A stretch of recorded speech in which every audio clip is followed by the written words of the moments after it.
O 25% das horas docentes na Universidade de Santiago de Compostela impártense en galego. Unha cifra que o USC quere subir 5 puntos máis para o 2026. Falamos co reitor Antonio López sobre as necesidades que ten o ensino universitario para fomentar o uso do galego e como valora a posible actualización do Plan Xeral de Normalización Lingüística que o vindeiro 21 de setembro cumprirá 20 anos.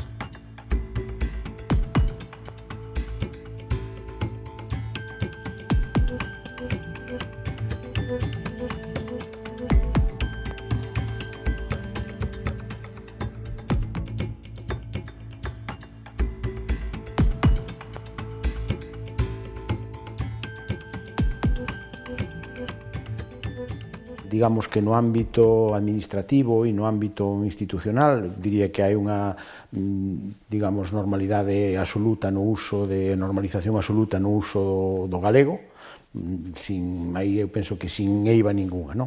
Logo, temos outros dous ámbitos moi diferentes. No da docencia, pois temos unha porcentaxe de docencia en galego que aínda é moi baixa. Acabamos de aprobar un plan de accións de normalización lingüística que buscan chegar ao 30% de docencia impartida en galego. E despois hai outro ámbito adicional que é o de investigación, onde aí xa xogan moitos elementos, non? É dicir, a búsqueda da máxima difusión ou da máxima proxección dos resultados de investigación a veces levan a utilizar canles, revistas, sobre todo, onde as linguas habituais pois xa non é nin o castelán, sino que en moitos casos é o inglés, non? Pero, bueno, aí tamén temos que ir traballando para ter tamén medios e revistas que teñan acreditadas, recoñecidas, como xa empeza a ver, tamén donde se poida facer publicación en galego e dinamizar tamén nese ámbito.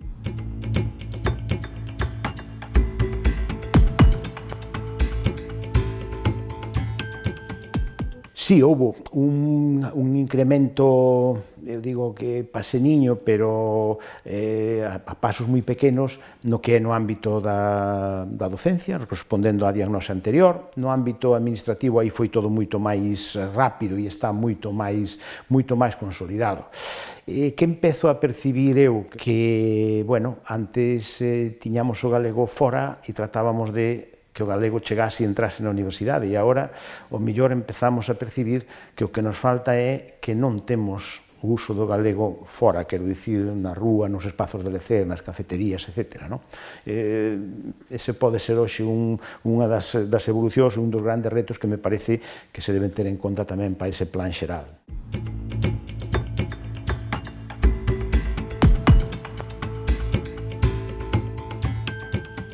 Foi unha peza esencial, me parece que o feito de que se aí se conseguira esa confluencia de todas as forzas políticas daba moito valor e facía que un pouco sacar a lingua digamos, da loita política máis ordinaria.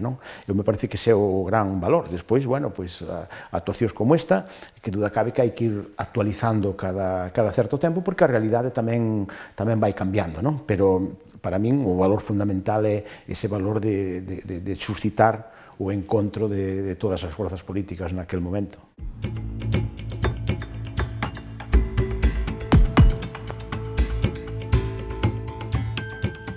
Temos institucións que están facendo un traballo fabuloso que eu penso que debe integrarse para darlle tamén soporte e apoio técnico ao que sexan máis as decisións de calado político. Bueno, falamos da Real Academia, falamos no noso ámbito do Instituto da Lingua Galega, das propias universidades. Me parece que temos aí un papel que xogar como, digamos, soporte, apoio técnico para as decisións que se materialicen no ámbito político e ojalá se poida facer nese ámbito de consenso e de acordo de todas as forzas, que sería moi bo.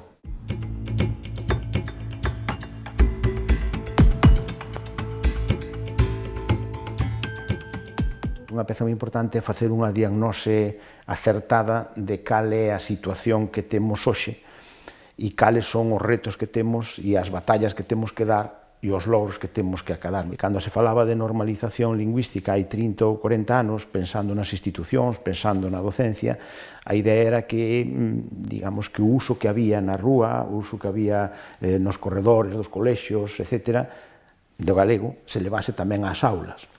E agora podemos estar nunha situación casi inversa, non? O que temos que conseguir é que o uso que se fai moitas veces nas aulas, nos espazos educativos, etc., que trascenda tamén a vida diaria das persoas.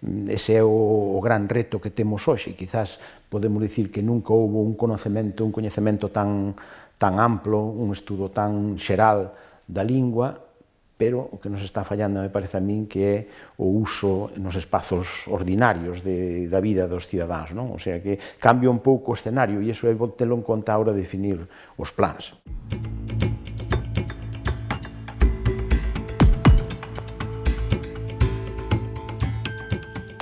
Sería moi bo que todo o que se fixera nese ámbito partira dun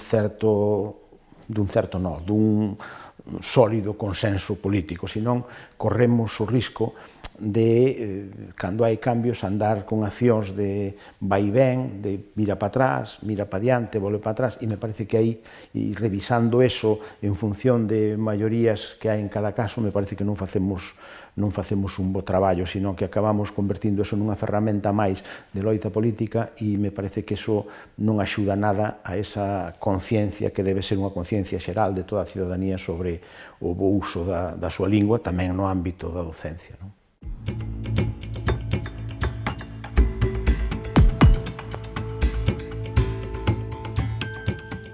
Sigo pensando, teño para min que hoxe o reto que temos coa lingua é conseguir que a lingua sexa unha lingua usada pola cidadanía en todos os ámbitos, tamén nos ámbitos administrativos, nos ámbitos docentes, pero tamén no ámbito de lecer, nos comportamentos sociais ordinarios das persoas.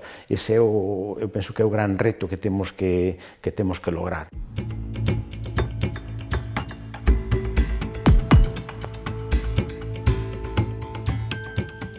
O ámbito do ensino universitario sempre ten un réxime especial en toda esta regulación da normalización lingüística na docencia, non? Entón, lóxicamente, somos conscientes de que aí hai moitas cousas por facer. Os datos que tiñamos e que acabamos de comentar non lo poñen de manifesto. Ter na docencia ao redor dun 23-24% de aulas en galego, pois é unha cifra que non se achega ao que debe ser siquiera o obxectivo mínimo, non? Aí hai traballo que facer. É verdade que ten unha realidade diferente a que funciona no ámbito universitario, porque xa non estamos falando de materias e de lingua nas materias, sino que estamos falando máis dunha relación moito máis persoal e que depende moito das persoas que deciden optar por usar a lingua na súa actividade docente ordinaria, non? E aí temos que facer precisamente, poñer sobre a mesa medidas para que incentiven eso, dende atender o esforzo adicional que supón para un profesor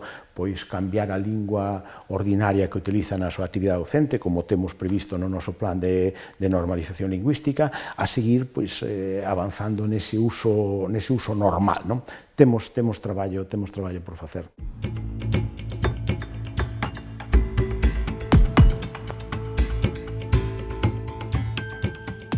Penso que a medida máis central ten que ver co galego na docencia e ese obxectivo de acadar un 30% de aulas en galego, que non é un obxectivo final, senón é, digamos, un paso máis. Depois teremos que seguir avanzando, pasa polo axudas dos servicios xerais da universidade, posta a disposición de ferramentas para facer máis fácil o dispoñer de materiais, traducións, revisións de documentos, etc.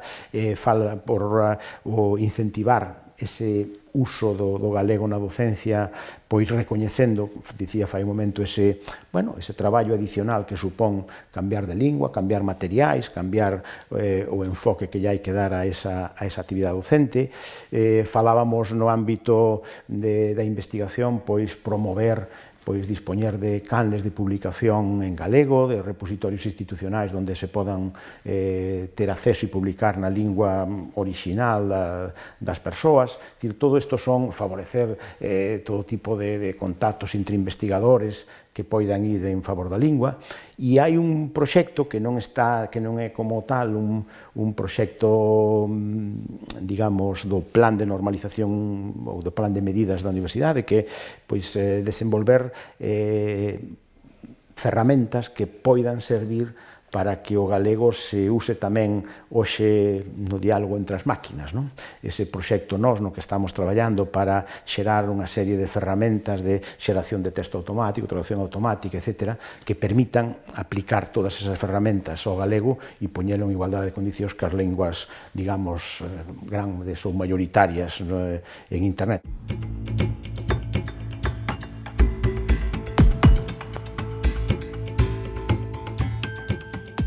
Facer que esas ferramentas que van a ser moi fáciles para atopalas noutras linguas sexan tamén e sexan disponibles para todos os axentes, para todo o mundo, para que tamén poidan funcionar nunha lingua como o galego. Eso vai a ser fundamental para que neste mundo absolutamente globalizado poida sosterse unha lingua. Temos, eu penso, que unha ventaxa aí adicional, que é a conexión que o galego nos fai con todo ese mundo da lusofonía, nos achega moito a todo ese mundo, e aí sí que nos dá unha proxección a nivel internacional enorme, porque estamos falando entre a cuarta e a quinta lingua de proxección en internet, a do portugués, non? Aproveitemos todo eso e facamos toda esa aposta por dotarnos de todas esas ferramentas. É moi importante que o PERTE das linguas incorpore tamén pois as linguas cooficiais nesa gran aposta estratégica, e aí, pois, co que veña daí, máis o que estamos facendo as universidades, máis co apoio de todas as institucións, eu penso que nos días de hoxe é un dos grandes retos que temos por diante.